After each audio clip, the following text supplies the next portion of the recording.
Hello, Al6D Diesels. Right, as I said, I think in the last episode, I'm off to France. Van is fully loaded full of my friend Kev's junk, and as a return load, I've got a car to pick up. So basically, for once, I am not utterly covered in grub and cag, and we've got my Sprinter fairly well loaded. I've been meaning to paint that bit up there for about 3 years, but I haven't quite got there yet. But the rest of it looks very smart, apart from the fact it's some Pony Fantasy sleeper box. One thing I have learned though, never, when I bought it, the roof box was a bit damaged. So I googled Pony Fantasy to try and attempt to find some bits for it. I was never doing that again. Never. It was quite scary. It took me a while to recover from the stuff that popped up. Anyway, France, here we come.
So, hello, it's, I think it's Thursday. I'm a bit track of time lost and crazy, yeah.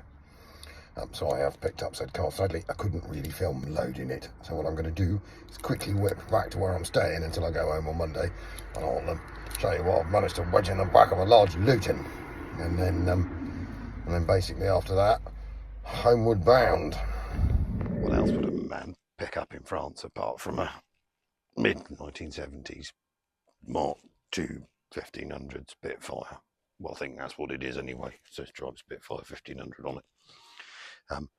Now, sadly, I couldn't film picking it up because it was particularly tight. It was on my Jones and it was just a nightmare. So, but what I ended up having to do, because obviously it doesn't go, is drag it into our lorry backwards. It's not a good plan because that puts the engine over the back wheels and just rides horrible. So the cunning plan today is the clutch slave cylinder appears to be seized solid, no movie, and obviously it doesn't go.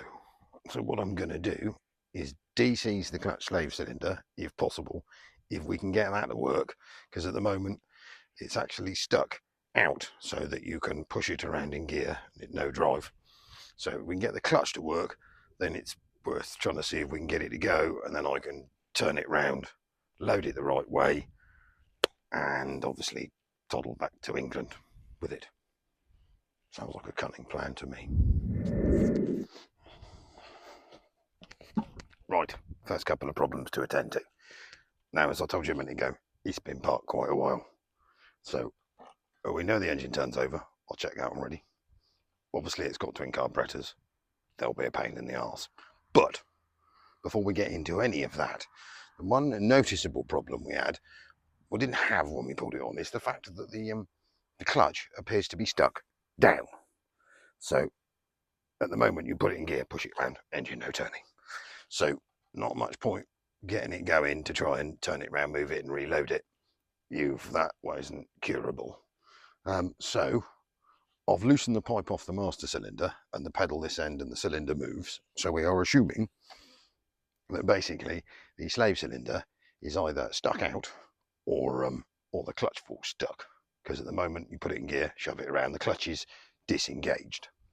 So what I'm going to try and do is, you won't be able to see this, but the slave cylinder is down there, which is going to involve jacking it up and lying under there. We'll pop that off, that's only a couple of bolts, and see if there's some possibility of freeing it off, because it would be nice to be able to drive it out, turn it round, and I'll show you in a minute, because when we loaded it, I couldn't film it sadly. I ended up having to load it out of a barn backwards, which is not the best for weight balance inside your truck. So what I'd like to do is get it on the truck forwards, and it would be much easier both ends for getting it obviously on this end and off the other end when we deliver it to the person that owns it, if it drives. So the cunning plan is jack it up, lie under there, take slave cylinder off.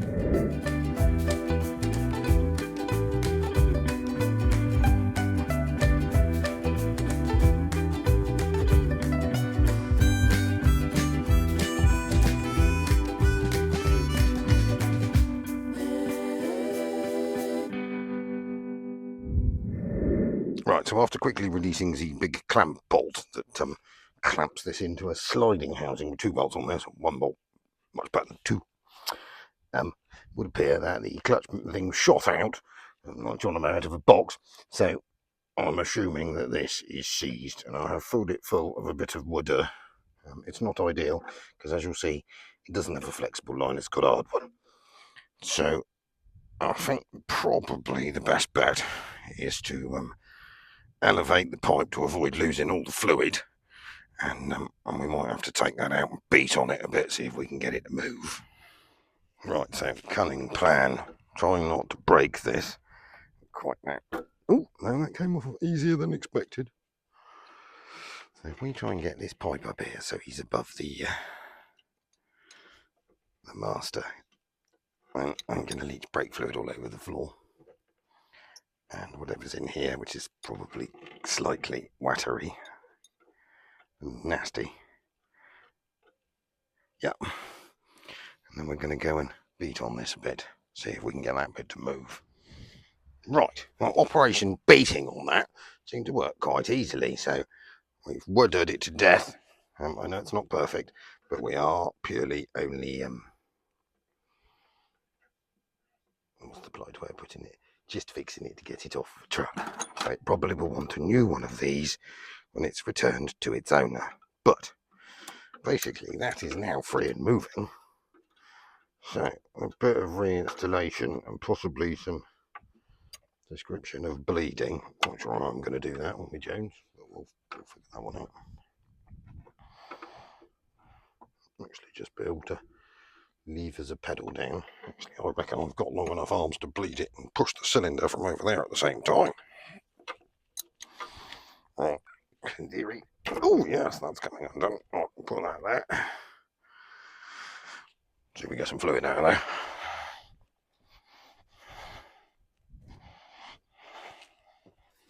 Come on, push this, and yes, look at that, perfect. That'll do me well enough.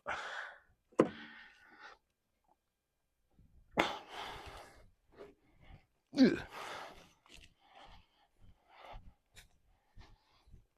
Right, what we need to do then is go for a bit of reinstallation. I'll looby this up, be easy to get it in. Put the 1 bolt I pointlessly took out that I didn't need to take out. I'm learning. I've never really had much to do with trying Spitfires. Really my thing. One of these days I will actually get a car to do stuff to that is my thing.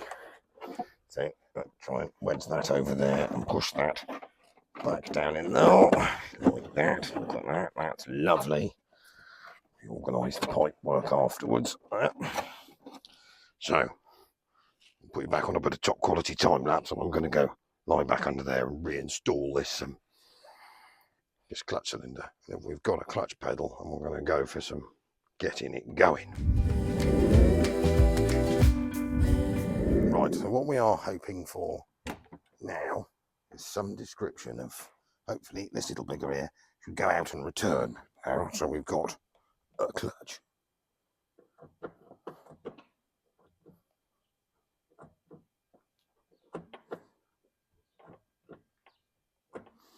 which it just goes hard again. Right, so it's still a bit sticky, so what we did have to quickly do was just whip the starter motor out and actually get on the end of the clutch cross fork in there. Just gently tapped it backwards and forwards, about 4 or 5 times, and it seems to have freed up really nicely now. I'll go and show you the other side. Right, so you can see now, if I just wavy this clutch pedal, look at that, we've got a nice clutch pedal, and it returns, so I'm assuming that I'll just wave it for a little bit longer to make sure that we now have a clutch. Brake pedal's free, clutch pedal's free, throttle linkage works, but we will just lube that all up a bit just to make sure. And then, yes, I'm chuffed for that. So I'll pop that rubber back on there quickly. Get it on here somehow. See if we can just get that. Oh, there we go. That back on there. Stop any dust and shoot. Try to get it in. That on there. We'll go a bit more waduring on the old carb linkages because it won't hurt it. Right. So I've quickly freed all the carb linkage up. Just bashing on that a minute ago. Didn't free it off. So it is all moving at the moment. We got any dash pull action? Oh yeah, we have. That's good. What about the other one? Ooh.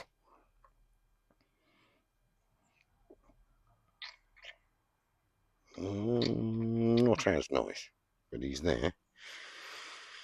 Right, I'm going to need to attend.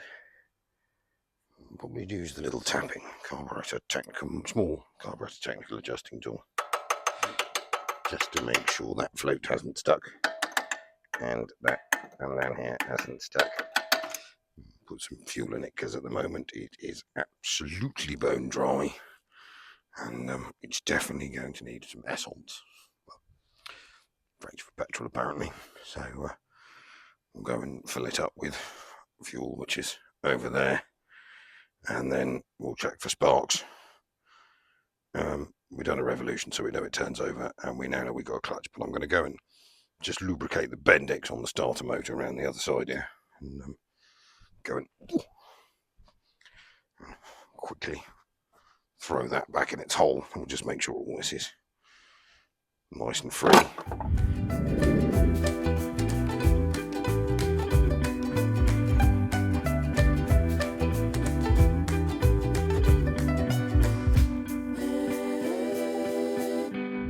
Right, as you will all be able to see, sadly we didn't have a battery, also because it's been parked for years and it had gone somewhere, and I was fresh out of Trump Spitfire batteries, funnily enough. So I've installed this truck battery that I happen to have been carrying with me in the truck, not attached as a spare, in here, which, to be honest, for the moment might be a bit difficult when it comes to closing hoods, bonnets, British bonnets. So what I'm going to do is, I've got one of my Sparky caps with me, and I'm just going to see if we've actually got any sparkles, which would be handy, because I reckon if I flick the ignition on, I can work the remote starter solenoid, which you won't be able to see because it's covered by this lorry battery, which is just there, and see if that flashes.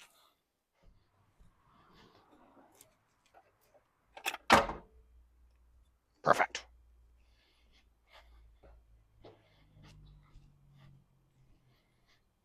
And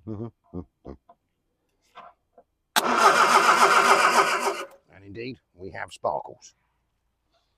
Right, so we have established that there is some, as you can see, absolutely no fuel in that fuel tank at all. She is as tight as a bone. So I've acquired a gallon of essence petrol. I'm going to pour that in there, see what happens.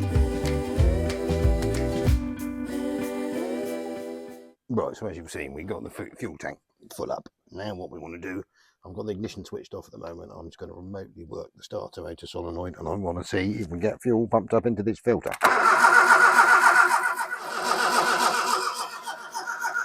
Yay!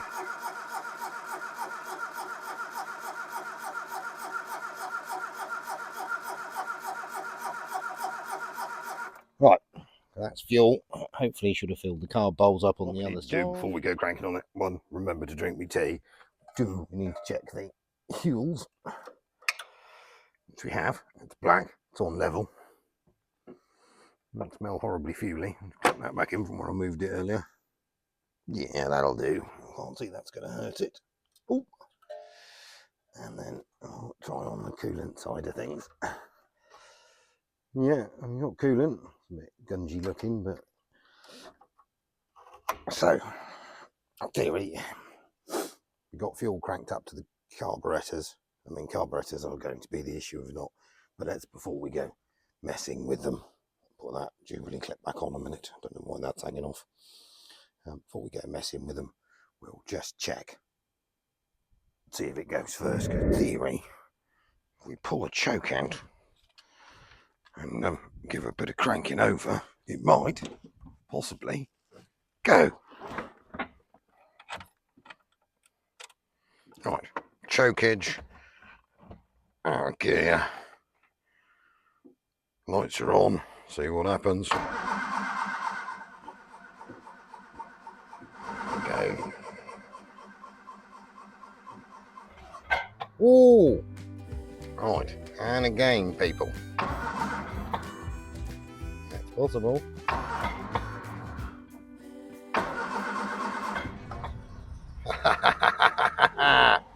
Oil lights out. That's not bad. Yes, look at that. I'm not revving it. Everyone tells me off for revving it. Rev count's working. I'm ticking over just over 1,000 revs.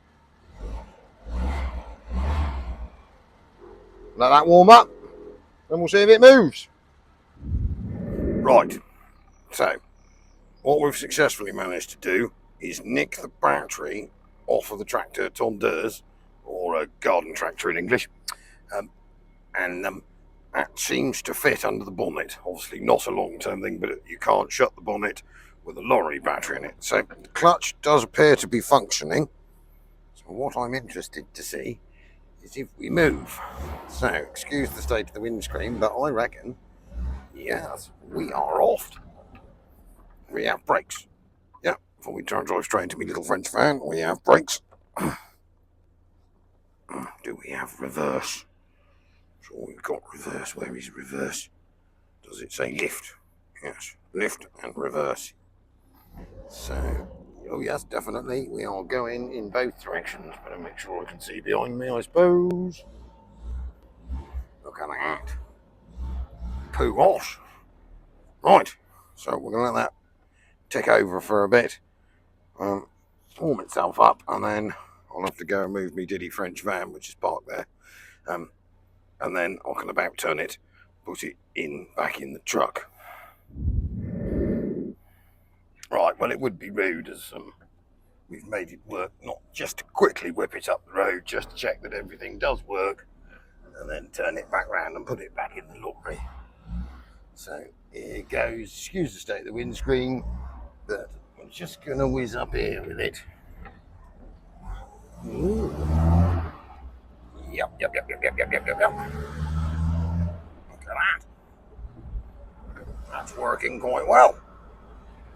It doesn't cut out, otherwise we're buggered because the battery's crap. Let's go and turn around in here, and I'll go and put it back in the lorry. Yes.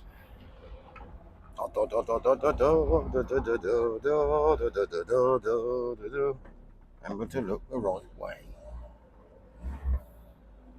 Yeah, we are good. We are away. Good old British sports car, if you like said things. Right, I think we'll call that a winner.